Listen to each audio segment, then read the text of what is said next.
हमारे चैनल को सब्सक्राइब करें और बेल आइकन दबाएं।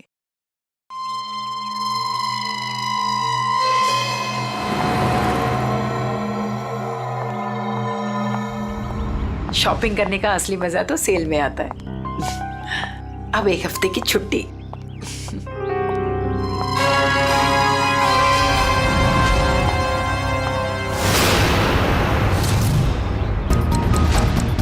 अब घर जाकर मम्मी से कहूंगी कि उनके हाथ की ठंडी लस्सी बना कर दे।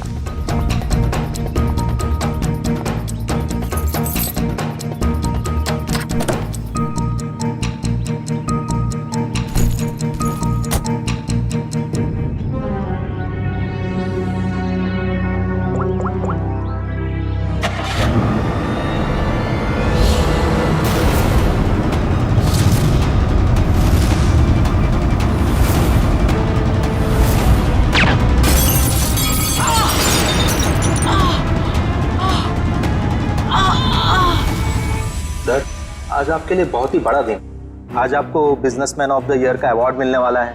आखिर सर आपने दिखाई दिया कि इंसान मेहनत से ही सफलता के शिखर पर पहुंचता है। क्या बात है सर, आप कुछ खोए खोए से दिख रहे हैं? कोई परेशानी? नहीं, ऐसी कोई बात नहीं है। अच्छा, वो तुमने कुमार की एनुअल रिपोर्ट भिजा दी? जी सर। अब वक्त है उस घड़ी का जिसका आप सबको बेसब्री से इंतजार था। बिजनेसमैन ऑफ द ईयर का अवार्ड देने का वक्त आ गया है और इस अवार्ड को देने के लिए मैं बुलाना चाहूंगा इस शहर के जाने माने इंडस्ट्रियलिस्ट मिस्टर श्याम विपुल को।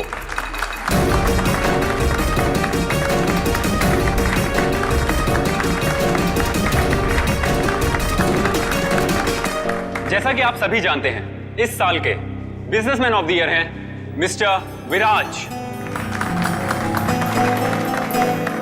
अब मैं चाहूंगा मिस्टर विराज स्टेज पे आएं और अवार्ड रिसीव करें।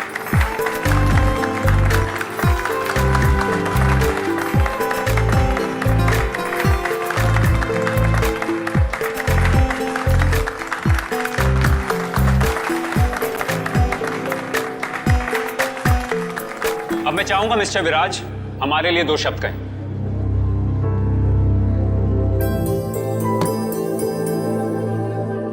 आप सभी का बहुत बहुत शुक्रिया।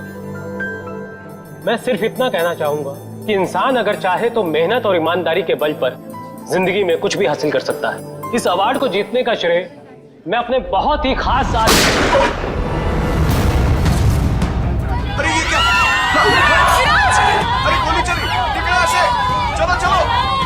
हमें ना लग जाए। निकला से। विराज क्या हुआ तुम्हें? अभिजीत, गोली तो बाएं तरफ से चली है।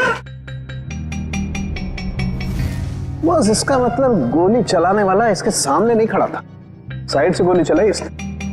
अगर ये यहाँ पे खड़ा होके बोल रहा था बाएं तरफ से गोली चली है, सर यहाँ कहीं पे होना चाहिए खूनी को।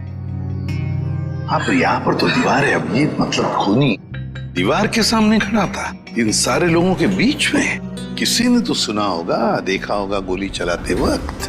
ये इधर दीवार पे मेहमान थे इस तरफ? सर 2 या 3। 2 या 3? कितने? सर 3। कौन लोग थे, कुछ याद है आपको? सर गोली की आवाज सुनकर वो लोग भाग गए। जो बचे यहीं बचे हैं। मेहमानों की लिस्ट तो होगी तुम्हारे पास? Yes sir. लाओ। Okay sir.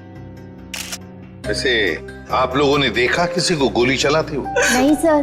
कमाल है, एक आदमी यहाँ पे गोली चलाता है, इनकी मौत हो जाती है, ना किसी ने कुछ देखा ना सुना। ऐसा कैसे हो सकता है? सर दरअसल हम सबका ध्यान स्टेज पे चल रहे प्रोग्राम पे था, इसलिए गोली कहाँ से आई वो पता ही नहीं चला।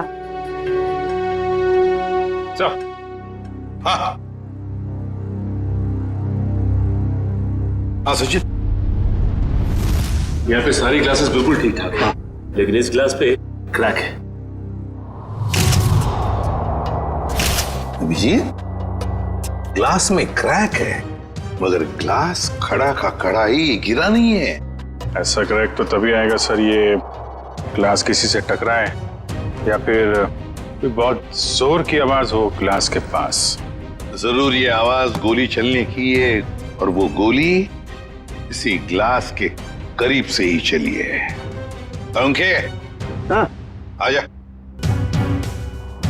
देख, लगता है गोली यहीं से चली है, ग्लास के पास से।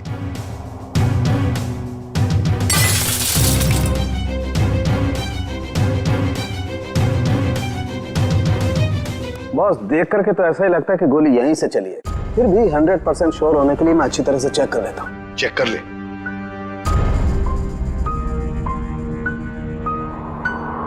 आप लोग उसे बिल्कुल नहीं छोड़ना जिसने विराज को मारा है। बिल्कुल, आपसे वादा करते हैं जिसने भी ये किया है उसे कड़ी से कड़ी सजा दिला देंगे। तू हिम्मत से काम ले, अगर तू ऐसे करेगा तो काम कैसे चलेगा? चुप हो जा। सीआईडी से आज तक कोई भी मुझे बच नहीं पाया। आप सर, मैं शेखर, विराज का चचेरा भाई। और फिर आप? मेरा नाम आशिका है सर, मैं विराज की वर्षों से बिजनेस पार्टनर हूँ सर। और सर मैं विराज जी का पीए हूँ।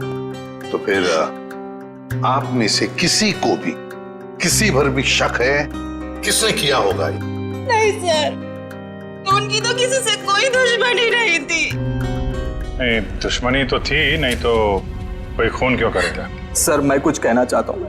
कहिए। सर विराज जी का आज शाम से बहुत ज्यादा मूड खराब था। खराब मूड? उन्हें तो बिजनेस ऑफ द ईयर का अवार्ड मिला था ना, फिर भी मूड खराब था उनका। इस बात से मैं भी हैरान हूँ। इतने बड़े खुशी के मौके पर उनका मूड बहुत ही ज्यादा चिड़चिड़ा था, और फोन कॉल आने के बाद तो उनका गुस्से का पारा बहुत ज्यादा बढ़ गया। किसका फोन कॉल था? सर ये तो नहीं पता, विराज जी किसी से फोन पर बात कर रहे थे। तुम्हारा दिमाग तो ठिकाने पे है? ये क्या बकवास कर रहे हो तुम? तुम्हें डील कैसे कैंसिल कर सकते हो? छोड़ूंगा नहीं मैं तुम्हें। ये सारी बातें हो रही थी सर। आशिका जी, आपको पता है किस डील के बारे में बोल रहे थे? मुझे इस बारे में कुछ नहीं मालूम। अरे ये कैसे हो सकता है कि आपको इस बारे में कुछ भी पता नहीं? आप तो विराज की बिजनेस पार्टनर थी ना, तो आपको तो पता होना ही चाहिए। सर मैं सच कह रही हूँ, ऐसी कोई डील ही नहीं थी जो कैंसिल हुई है। ऐसा कोई डील नहीं था जो कैंसिल हुआ है, ठीक है? अब हम पता लगा लेंगे कौन सा डील था और क्या हुआ था। मयूर सर, विराज का फोन दो।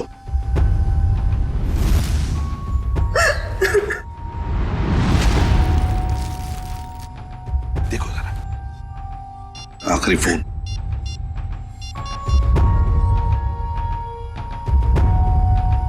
नाम तो लिखा नहीं, अनजान नंबर है। फोन लगा के देखो। फोन बंद आ रहा। फोन बंद आ रहा? अभिजीत, फोन बंद आ रहा है, इसका मतलब है विराज की मौत का जिम्मेदार ये फोन कॉल ही है। पता लगाना पड़ेगा ये फोन नंबर है किसका। मनसा, बेकार की जिद छोड़ दो ना। मम्मा प्लीज समझने की कोशिश करो, मुझे सीआईडी के पास जाना ही होगा, उनसे मदद लेनी होगी। मम्मा नहीं, मैं तुम्हें नहीं जाने दूंगी। फिर से हमला हो गया तुम पर तो। मम्मा प्लीज, मैं जो कर रही हूँ वो ठीक कर रही हूँ, लेट मी डू इट। हाँ, मैं सीआईडी के पास जा रही हूँ, क्या तुम मेरे साथ चलोगे? ओके।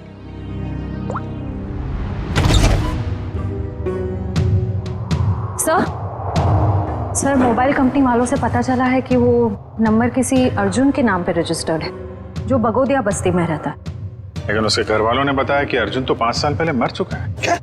और उसका सिम कार्ड कौन इस्तेमाल कर रहा है कुछ पता नहीं। तो बड़ा चालाक है ये खून, कोई भी सुराग नहीं छोड़ रहा है। 5 साल पहले मरे हुए आदमी का सिम कार्ड इस्तेमाल करता है और फिर विराज का खून भी करता है।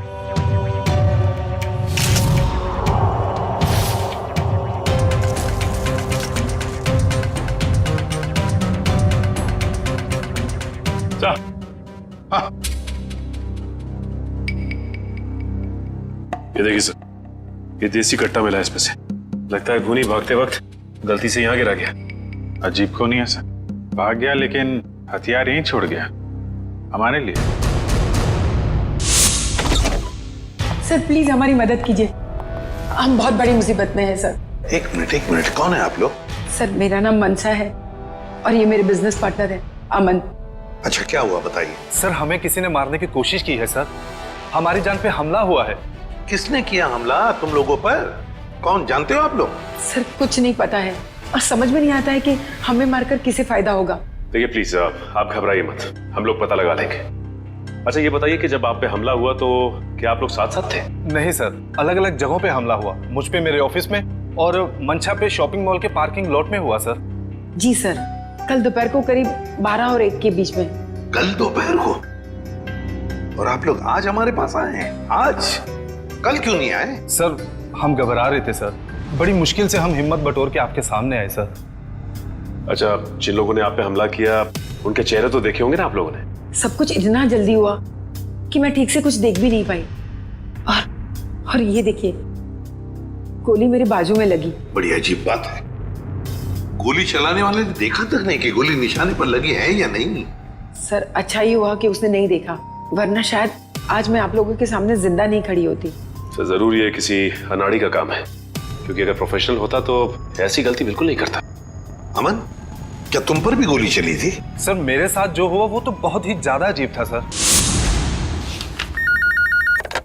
हेलो। अरे नहीं यार, ऑफिस में आज अकेला ही हूँ। शनिवार था इसलिए सभी लोग चले गए। मेरा भी थोड़ा बहुत ही काम बाकी है, बस मैं भी जाने ही वाला हूँ। Okay, take care, bye bye. Bye.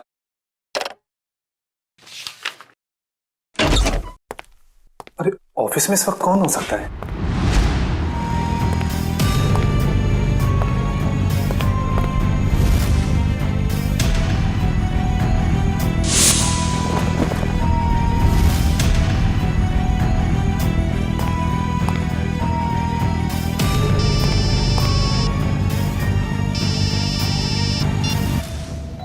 क्या उते चुका था मैं?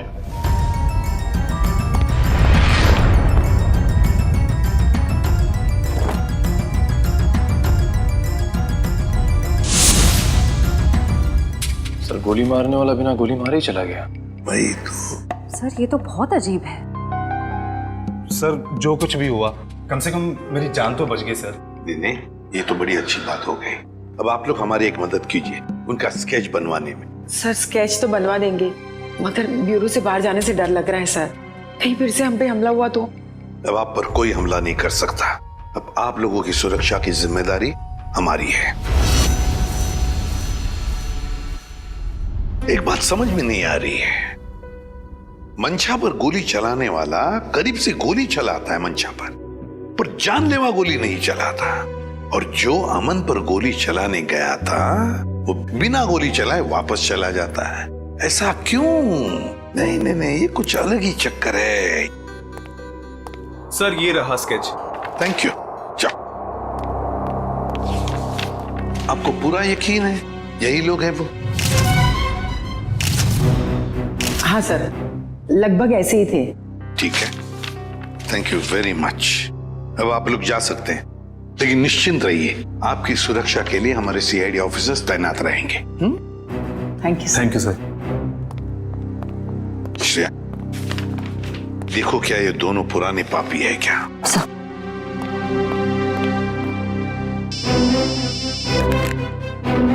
आसान के बोल, गोली उसी टेबल पे से चली थी जिस टेबल पर वो वाइन ग्लास था? ओके ठीक है। सर मिल गया? नहीं सर, उन दोनों का हमारे डेटाबेस में तो कोई रिकॉर्ड ही नहीं है। कोई भी रिकॉर्ड नहीं है उन दोनों का? अच्छा, एक काम करते हैं, वो मॉल जिसके पार्किंग लॉट में मंशा पर हमला हुआ था और अमन का ऑफिस, इन दोनों जगहों के पास उस वक्त जिस वक्त गोली चली थी, उस वक्त जितने भी सेलफोन्स नेटवर्क में थे उन सब का पता लगाते हैं। पर सर ऐसे तो सैकड़ों लोग होंगे। बिल्कुल, सैकड़ों लोग होंगे, सैकड़ों फोन होंगे, मगर मुजरिम उन्हीं में से ही कोई है, उन्हीं में से ही कोई है जो सबसे करीब थे उस पार्किंग लॉट में मंशा के पास, और सबसे करीब थे अमन के पास उसके ऑफिस में। उन्हीं में से ही है जो सबसे करीब थे इन दोनों के। फ्रेडी और पंकज को बोलो पता लगाने के लिए। सर फंक्शन का फुटेज रेडी है।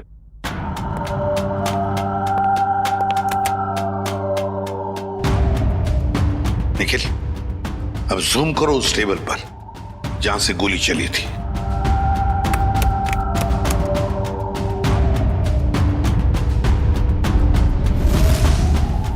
माय गॉड, सर इस टेबल पे तो 3 लड़कियां बैठी हैं। इसका मतलब इनमें से किसी ने विराज पे गोली चलाई। पता लगाना पड़ेगा है कौन ये 3 लड़कियां। इतनी लंबी लिस्ट, मुझे तो मेरे स्कूल के दिन याद आ रहे हैं और इतिहास के राजा महाराजा के नाम रट रहा हूं। ले भैया, एक और लिस्ट आ गई। इतनी लंबी लिस्ट, सर मैं बेहोश हो जाऊंगा। घबराइए नहीं सर, ये आखिरी है। अच्छा, मुझे तो नींद आ रही है। उस दिन मंशा वाले मॉल और अमन के ऑफिस के पास इतने सारे लोग थे, जो हमें चाहिए उसे ढूंढेंगे कैसे? एक काम करते हैं सर, 2-4 लोगों को फोन करके देखते हैं, हमारा नसीब शायद बुलंदी पे हो और हमें मुजरिम मिल जाए। अच्छा आइडिया है, लगा phone. Inky pinky ponky, Freddy sir loves a donkey, ये वाला नंबर है।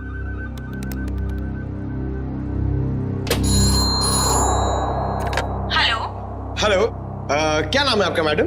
तुम्हें क्यों बताऊं? तुम्हें शर्म नहीं आती? अनजान लड़की को फोन करके परेशान करते हो।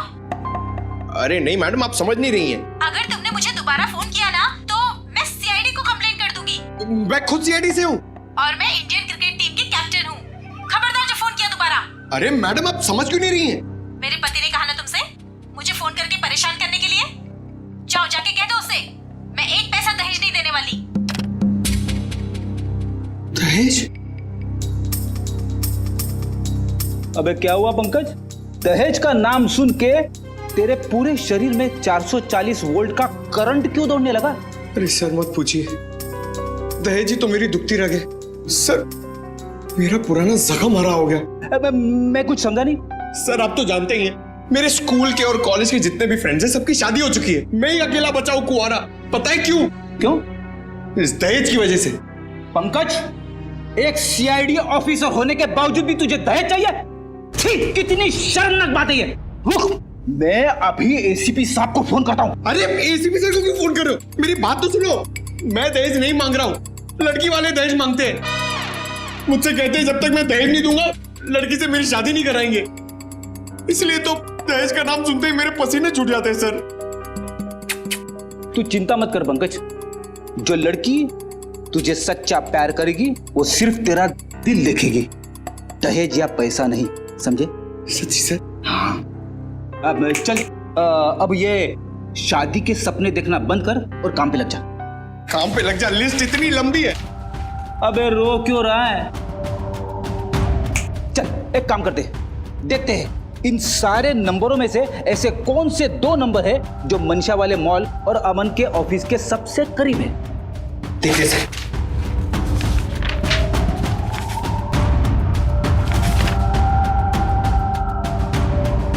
सर ये नंबर देखिए सर। सर ये मॉल से सिर्फ 70 मीटर दूर है। सर ये नंबर देखिए, ये ऑफिस से 20 मीटर दूर है sir. Excuse me, yes sir. आप जरा बता सकते हैं कि ये और ये 2 नंबर किसके नाम पे? एक मिनट।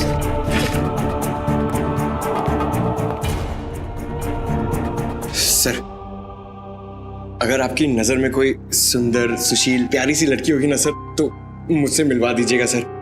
वो क्या है ना, मेरी मॉम चाहती है कि मेरे हाथ जल्दी से जल्दी पीले हो जाए। प्लीज जरा ध्यान रखो। Sir excuse me sir, sir ये दूसरा वाला नंबर ट्रेस करने में थोड़ा टाइम लगेगा, मगर ये पहला नंबर किसी शीतल कुमार का है। शीतल? मतलब पंकज, उस दिन मंशा को मारने कोई लड़का नहीं बल्कि लड़की आई थी। मंशा ने तो कहा था कि कोई लड़का था। ये केस तो और भी उलझता जा रहा है। एक काम करता हूं, दया सर को फोन करता हूं। आइए आइए, जल्दी आइए, चलिए। सर क्यों बुलाया हमें यहाँ? अभी पता चल जाएगा। वो तीसरी लड़की कहाँ है जो इनके साथ में थी? सर उसका नंबर या एड्रेस नहीं मिला, यहाँ तक कि उसका लिस्ट में नाम भी नहीं था। उसका नाम भी नहीं था मेहमानों की लिस्ट में? तो फिर अब ये जरूर किसी और के इनविटेशन पर अंदर घुस गई और विराज पर गोली चलाकर भाग गई। क्या उसने विराज जी को मारा? जी हाँ, और आप दोनों उसके साथ में बैठी थी, तो उसके पास गन थी, आपने देखा कैसे नहीं? सर मेरा सारा ध्यान तो फंक्शन की तरफ था। सर मेरा भी।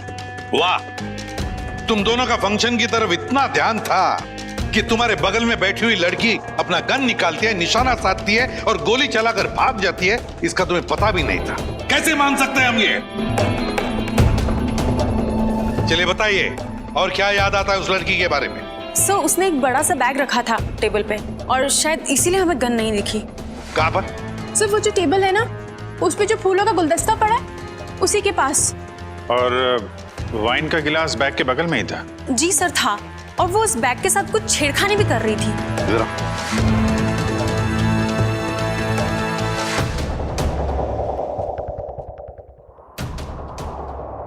तुम दोनों यहाँ बैठी थी? जी सर। और उसने बैग कहाँ रखी थी? सर उसका बैग यहाँ पर था और ग्लास यहाँ पर? जी जी सर।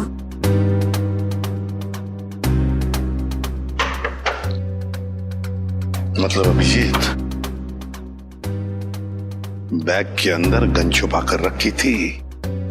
वो कह रही थी ना, छेड़छाड़ कर रही थी बैग के साथ, निशाना साधा उसने और गोली चला दी।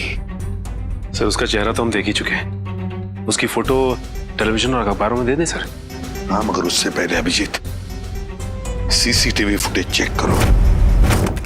सर ये जो दोनों कैमरास हैं ये फंक्शन हॉल के अंदर के हैं और ये मेन गेट का।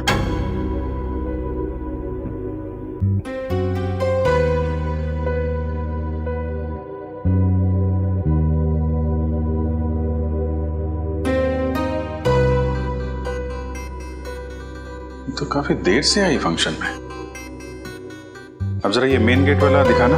जी सर। सर ये तो टैक्सी में आई है। टैक्सी में? एक मिनट जरा इसको रिवाइंड करो, फिर से चलाना। Pause pause. अब जरा ये नंबर प्लेट है ना टैक्सी का, उस पर जूम करो।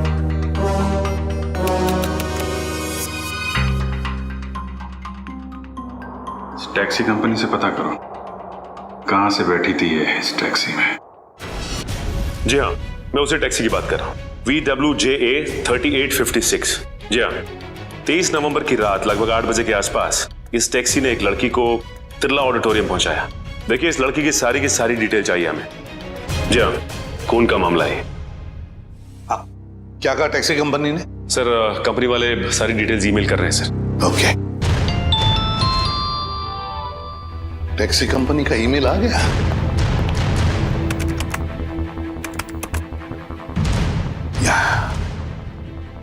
ये रहा उनका मुंबई का रोड मैप और ये है वो लाल डॉट, ये है वो टैक्सी और उस टैक्सी का रूट ये था, ये देखो, तिरला ऑडिटोरियम। मतलब उस लड़की ने टैक्सी ज्वाला रोड से पकड़ी है, ज्वाला रोड से। बहुत होशियार है लड़की सर, इसने टैक्सी अपने घर पे नहीं बुलाई बल्कि भीड़ भाड़ वाली रोड पे बुलाई। लगता है इस लड़की का घर ज्वाला रोड के आसपास ही होगा। निखिल काम करो, तुम और जयवंती जाओ ज्वाला रोड जाओ और अच्छी तरह से पूछताछ करो।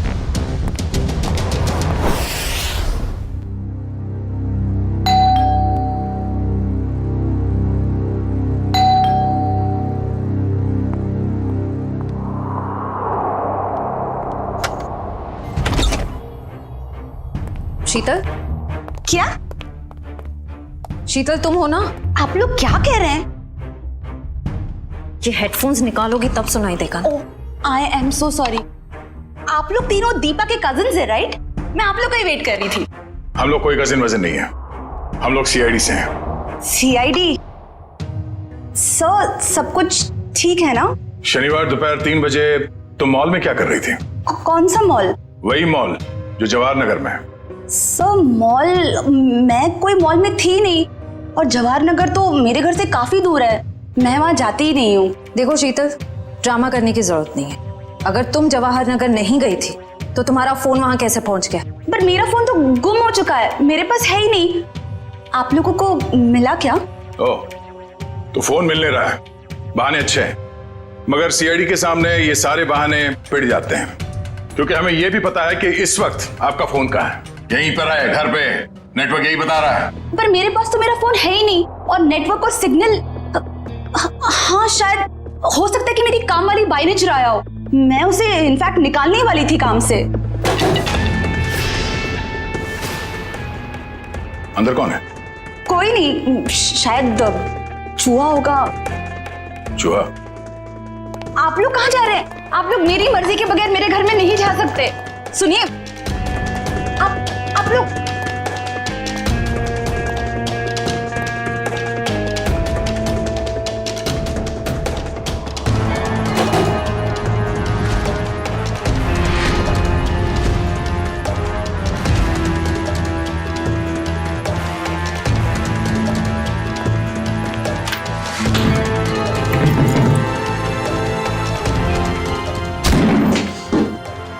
शर्म नहीं आती?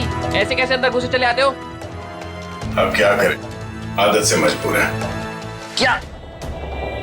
काफी बड़ा चूहा है, इसे खुराक की जरूरत है, हम ले जाते हैं।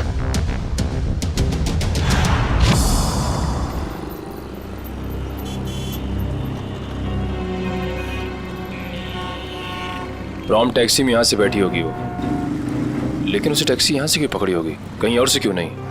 यही समझ में नहीं आ रहा है। देख भाई निखिल, तेरी समझदारी जरा मैं हिला देती हूँ। तुझे पता है, एक आदमी जब सज धज जाता है तो वो बाहर टहलने निकल पड़ता है। सजने के बाद टहलने क्यों लगता है? डिपेंड करता है, अगर जवान बच्चा हो तो कुड़ियों छुड़ियों पे लाइन मारने निकल पड़ता है, और अगर बुजुर्ग हो तो खुशी में निकल पड़ता है। लेकिन औरतों और लड़कियों का ऐसा नहीं होता।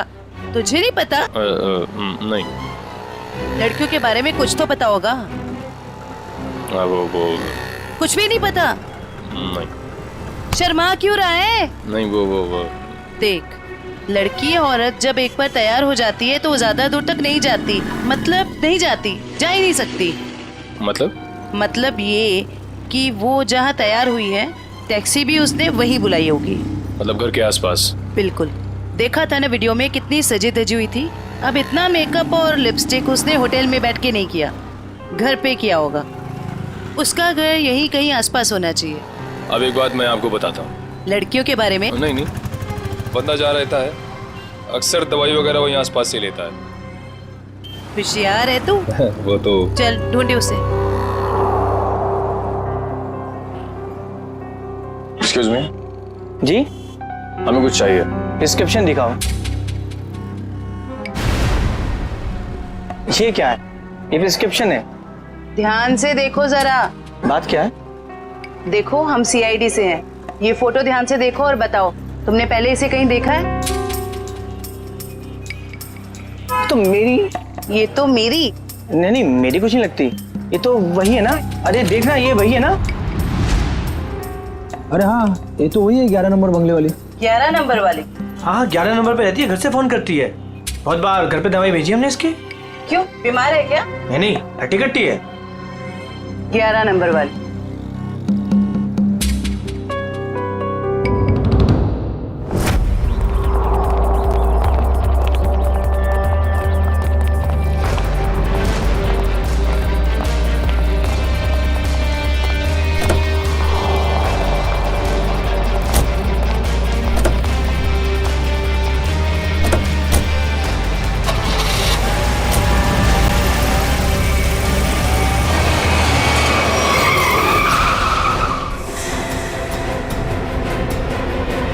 ओ मैडम, गाड़ी हटाओ।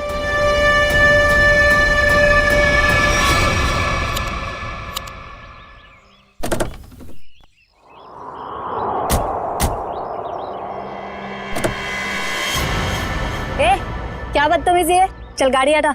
अगर यहाँ बदतमीजी नहीं पसंद तो सीआईडी ब्यूरो चलो, वहां कर लेंगे थोड़ी बदतमीजी। सीआईडी?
सब प्लीज मुझे जाने दीजिए, मेरी कोई गलती नहीं है। चुप! पैसे लेकर लोगों को मारते और कहते हो तुमने कुछ नहीं किया। किसने कहा था तुम्हें मंशा और अमन को मारने के लिए? प्रीतम ने। कौन प्रीतम?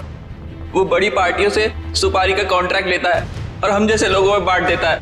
मुझे मंशा को मारने के लिए कहा था उसने, और मेरे दोस्त रिंकू को अमन की सुपारी दी थी। मतलब पैसे लेकर लोगों को मारने का पूरा नेटवर्क ये प्रीतम चलाता है। और फिर मंशा और अमन को मारने के लिए प्रीतम को किसने कहा? प्रीतम को किसने कॉन्ट्रैक्ट दिया था? सब विराज ने। विराज? सर इसका मतलब विराज, मंशा और ये अमन का केस आपस में जुड़ा हुआ है। हाँ, पर मजे की बात यह है सचिन कि विराज ने प्रीतम को कॉन्ट्रैक्ट दिया मंशा और अमन को मारने का, और फिर विराज का ही खून हो गया। सर कहीं ऐसा तो नहीं कि अमन और मंशा ने मिलकर विराज को मरवा दिया हो? तो फिर मंशा और अमन हमारे पास क्यों आते हैं? अच्छा, ये तुम्हें सुपारी मिली थी ना मंशा और अमन को मारने की, तो फिर तुम और तुम्हारे दोस्त नाकामयाब कैसे हो गए? नाकामयाब नहीं हुए थे सर, प्रीतम ने आखिरी वक्त पर सुपारी कैंसिल कर दी थी। प्रीतम ने आखिरी वक्त इन दोनों को मारने का प्लान ही कैंसिल कर दिया? क्यों? ये चक्कर क्या है? मुझे तो लगता है विराज की मौत के पीछे इस प्रीतम का हाथ है। दीपिका। जी सर। तुम्हें विराज को मारने के लिए किसने कहा था? प्रीतम ने। प्रीतम ने? सर मगर प्रीतम को किसने कहा होगा विराज को मारने के लिए? वो भी पता चल जाएगा निखिल। सर मुझे कितनी देर यहाँ रुकना पड़ेगा? क्या मैं घर जा सकती हूँ? क्यों? ऐसा कौन सा अच्छा काम किया है जो तुम्हें हम जाने दें? एक खूनी को बचाने की कोशिश की है तुमने, समझे? सब मैं इलेश से प्यार करती हूँ, इसलिए भाग गई थी। तो कौन सा बड़ा काम किया इलेश से प्यार करके?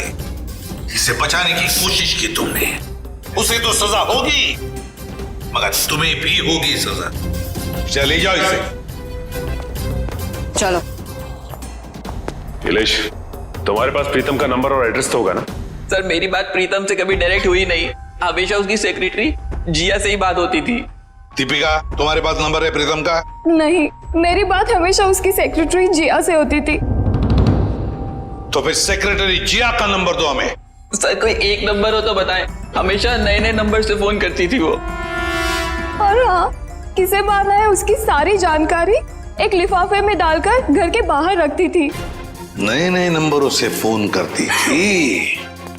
बड़ी चालाक समझती है ये अपने आप को सेक्रेटरी जिया, लेकिन उसे पता नहीं अब उसका पाला पड़ा है हमसे, सीआईडी से। अब ज्यादा देर बच नहीं सकती वो। इस जिया ने जिन जिन नंबरों से तुम्हें फोन किया है वो सारे के सारे नंबर चाहिए हमें अभी, इसी वक्त।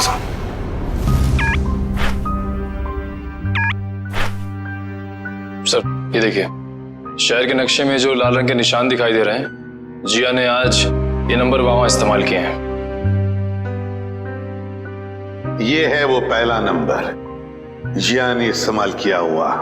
राजा पार्क से लेकर खातीपुरा गया है और 30 मिनट तक बात कर रही थी, 30 मिनट तक। और फिर खातीपुरा से वो श्याम नगर आई, उस दौरान उसने 40 मिनट तक बात की।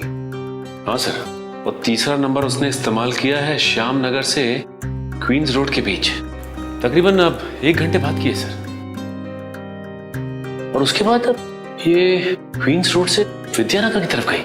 और सर विद्यानगर में जिया के नंबर के साथ एक और नंबर है। लगता है ये नंबर प्रीतम का है श्रेया, ये प्रीतम ही है। इस प्रीतम ने बुलाया होगा जिया को विद्यानगर मिलने के लिए। लेकिन सर विद्यानगर के बाद तो जिया का मोबाइल बंद हो गया है सर। तो ठीक है, होने दो, लेकिन वो दूसरा नंबर भी तो है जिससे जिया मिली थी, उसको ट्रैक करो निखिल।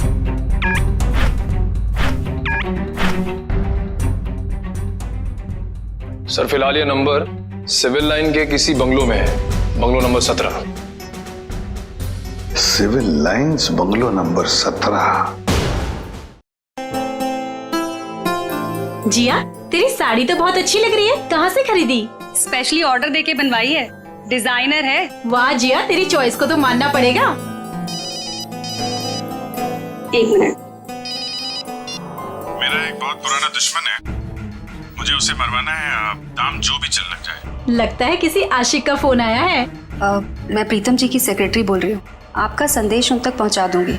10 लाख लगेंगे। अरे 20 लाख दूंगा, लेकिन वो बचना नहीं चाहिए। बहुत नफरत करते हैं उनसे। ऐसा क्या बिगाड़ा है आपका? मिल के बताता हूँ आपको। लगता है दरवाजे पे कोई आया है। मैं आपको थोड़ी देर में कॉल करती हूँ। आप? नहीं, वो मैं ही हूँ। आपसे मुलाकात भी हो गई। आप कौन है? वैसे तो मेरा नाम अभिजीत है, लोग मुझे सीनियर इंस्पेक्टर अभिजीत के नाम से जानते हैं। सीआईडी में काम करता हूँ। आप किस नाम से बुलाना पसंद करेंगी? सीआईडी का यहाँ क्या काम? अरे फोन पे बताया ना आपको। अच्छा वो, मुझे लगा कोई मजाक कर रहा है तो मैं भी मजाक करने लग गई। सुपारी का लेन देन तुम्हें मजाक लगता है? जिया, ये सब क्या चल रहा है? सॉरी गर्ल्स, पार्टी खत्म हो गई है, आप लोग जा सकती हैं। Thank you very much. चलिए चलिए। चलो चलो। आप सोच भी नहीं सकती आप कितनी बड़ी मुसीबत में फंस गई हैं। देखिए, मैं प्रीतम के लिए काम करती हूँ, लेकिन मैंने आज तक उसे नहीं देखा। वाह सर, अभी तक ये कह रही थी कि प्रीतम को जानती नहीं है, अब कह रही है देखा नहीं है। ऐसा ना हो थोड़ी देर के बाद ये कहें कि ये खुद प्रीतम है। अरे मैं ऐसा क्यों कहूंगी? मैं प्रीतम नहीं हूँ, मैं तो जिया हूँ। जरा आईडी दिखाइए अपना। ID card? हाँ, I card, driving license, PAN card, passport, कुछ भी नहीं है। नहीं है? ओह, जरा मैडम का बैग चेक कर लीजिए।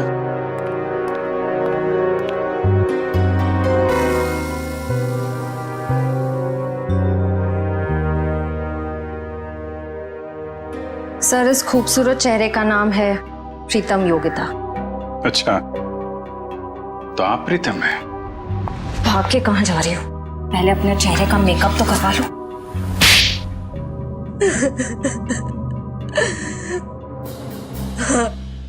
मैं ही प्रीतम हूँ और मैं ही सुपारी लेने का काम करती हूँ। आज की सुपारी किसने दी थी तुम्हें?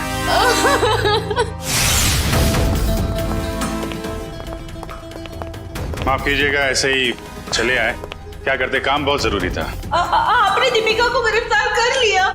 जी, सीआईडी से वो बच नहीं पाई। लेकिन उसने ऐसा क्यों किया? विराज ने उसका क्या बिगाड़ा था? नहीं, विराज ने दीपिका को कुछ नहीं बिगाड़ा था। तो उसने मेरे भाई को क्यों मारा? क्योंकि किसी ने सुपारी दी थी दीपिका को विराज को मारने की। विराज की सुपारी? लेकिन विराज की सुपारी किसने दी? एक ऐसे इंसान ने दी जो इस वक्त यहाँ मौजूद है हमारे बीच में, और जो विराज की मौत पे मगरमच्छ के आंसू बहा रहा था। कौन? हाँ? शेखर, तुम? भागने दौड़ने का बहुत शौक है आपको? हमारी जेल के बाहर एक बहुत बड़ा मैदान है, वहां आपका ये शौक पूरा हो जाएगा।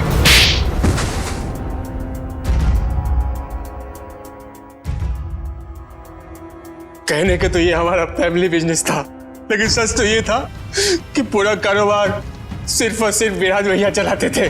और इस बात की तुम्हें जलन थी? क्यों नहीं होगी जलन? सारी प्रॉपर्टी उनके नाम पे, सारी फैक्ट्रियां, सारी इंडस्ट्री उनके नाम पे थी।